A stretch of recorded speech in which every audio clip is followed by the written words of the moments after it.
Money may be the greatest invention in the history of human society.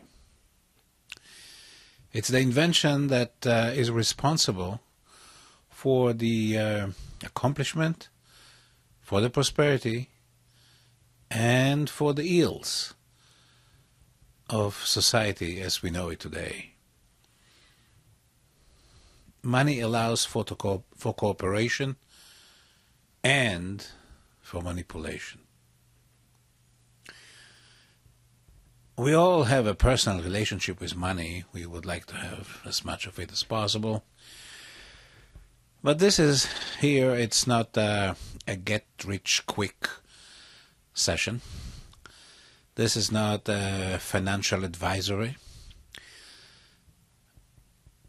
What we are about to do here is to take a look at money from a bird's eye view, from society at large. Money developed as a means to make barter, exchange, more convenient. That's all. That's how it started. Originally, people exchanged their goods. You had 2 goats that you could pass them to the next fellow and take his camel. No need for money. But if the camel that you want is down the road in the next village, it's a little bit inconvenient to drag your goats there.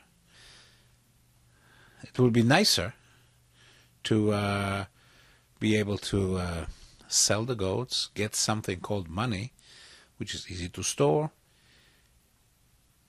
easy to transport, take it down to where the camel is and buy your camel.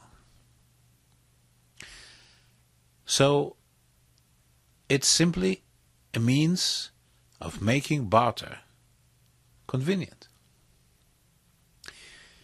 Over time, it developed as a means to store value, as a means to influence people, to get them to do what you want, to get people to work together, to share risk, and to manipulate people.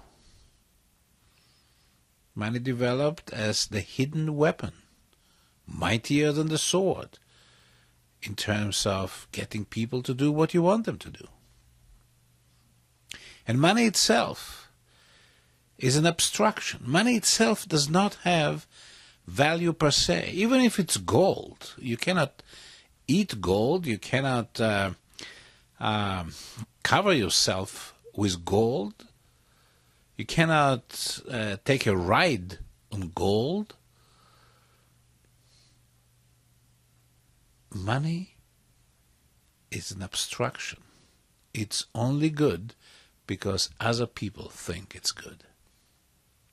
So, what we are going to do here is talk about this abstraction, talk briefly about the history of money, talk about money today, with all the electronics, internet, global village, and take a peek into money in the future. Where are we going from here? How will we exchange valuables? How will we store wealth in the coming future?